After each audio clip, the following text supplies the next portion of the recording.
안녕하세요.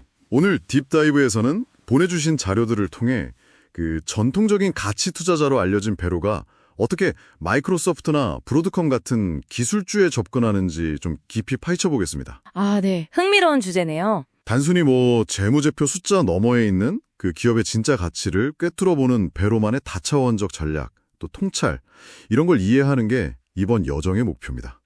한번 같이 보시죠. 네, 맞습니다.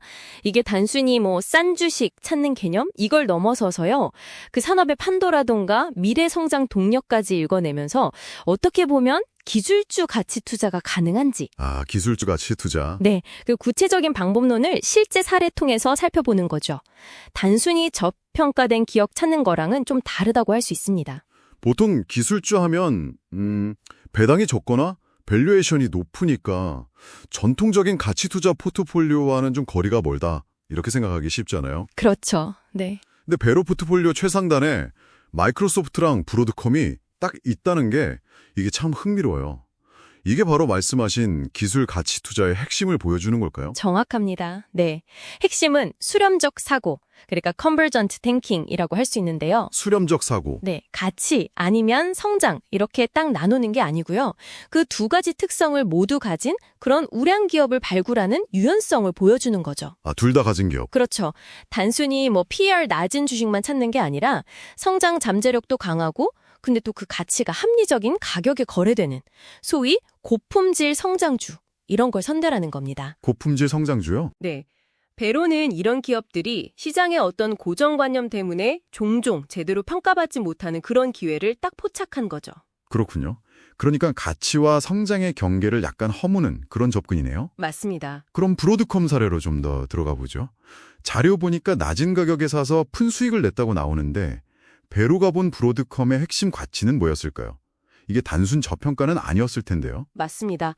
브로드컴은 핵심이 한 두 가지 정도였어요. 첫째는 그 주문형 반도체 ASIC이라고 하죠. 네, 에이스. 이 시장에서의 압도적인 기술력 그리고 시장 지배력 이게 하나고요. 둘째는 혹탄 CEO. 이 사람의 굉장히 공격적이면서도 성공적인 M&A 전략이었습니다. 아, M&A? CA나 VM웨어 같은. 네, 맞아요. 특히 그 M&A가 그냥 회사 사들이는 차원이 아니었어요. CA 테크놀로지스나 VM웨어 같은 기업을 인수하면서 관련 시장에서의 영향력을 확 키우고 비용 구조를 혁신적으로 개선하는 이걸 가치 향상 전략, 밸류 어크리에이션 스트래티지라고 부르더라고요. 가치 향상 전략. 인수를 통해서 더 키운다. 그렇죠. 인수를 통해 1 더하기 1이 그냥 2가 아니라 그 이상이 되는, 즉 아주 강력한 시너지 효과를 만들어내는 탁월한 자본 배분 능력, 이걸 보여준 거죠. 아, 자본 배분 능력. 네, 베로는 이 복잡해 보이는 것 뒤에 숨어있는 결국 시장 지배력 강화되고 현금 창출력력 커진다, 이 본질을 꿰뚫어 본 겁니다. 단순 인수가 아니라 인수를 통해 기업 가치 자체를 적극적으로 키워나가는 그 전략을 높이 평가했다는 거군요. 알겠습니다. 그럼 마이크로소프트 경우는 어떤 통찰이 있었을까요? 그 사티아 나델라 CEO 부임 이후에 투자해서 10배 수익 올렸다는 점이 참 인상적인데요. 마이크로소프트 사례는 정말 경영진의 역량, 그리고 전략적 전환, 이게 얼마나 중요한지를 딱 보여줍니다. 경영진 역량과 전략적 전환. 네, 베로가 주목한 건 그냥 나델라라는 사람 자체가 아니라 그가 가져온 근본적인 변화였어요. 나델라는 그 윈도우라는 과거 성공 방식에 머무르지 않고 회사의 핵심 역량을 클라우드, 그러니까 어주루 중심으로 과감하게 재편했죠. 아, 클라우드 중심으로. 네, 이게 바로 플랫폼 전략으로의 성공적인 전환이죠.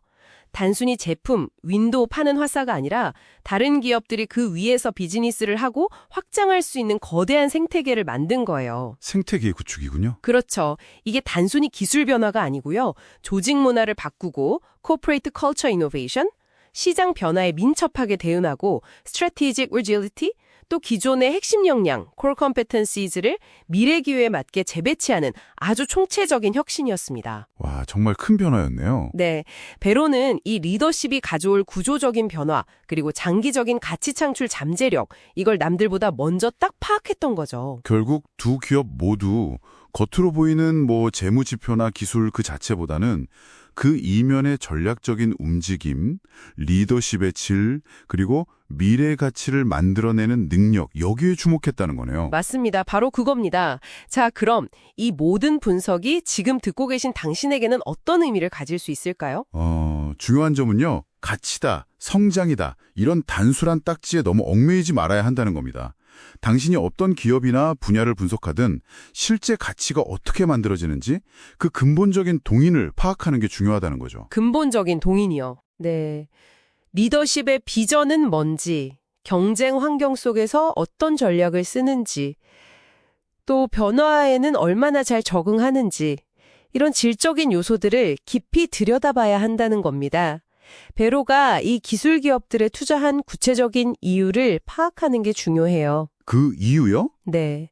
재무제표 너머에 있는 경영진의 비전, 또 M&A를 통한 가치 창출 능력, 시장 변화 대응력, 이런 걸 베로가 어떻게 분석했는지 살펴보는 건 단순히 개별 기업을 넘어서 산업 전체의 진화나 경쟁 전략을 이해하는 데도 아주 큰 도움이 될 겁니다. 오늘 저희는 베로가 어떻게 보면 전통적인 가치 투자의 원칙을 기술 성장주라는 새로운 영역에 성공적으로 접목시켰는지, 특히 전략적 실행 능력과 리더십이라는 질적 요소에 주목하면서 그 본질을 좀 파헤쳐봤습니다. 네, 마지막으로 당신께 한 가지 질문을 던지면서 마무리하고 싶은데요.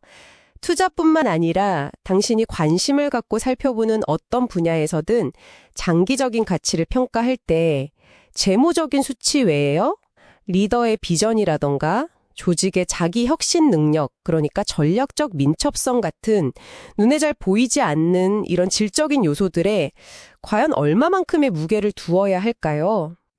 중요한 질문이네요. 한번 깊이 생각해 보시면 좋겠습니다.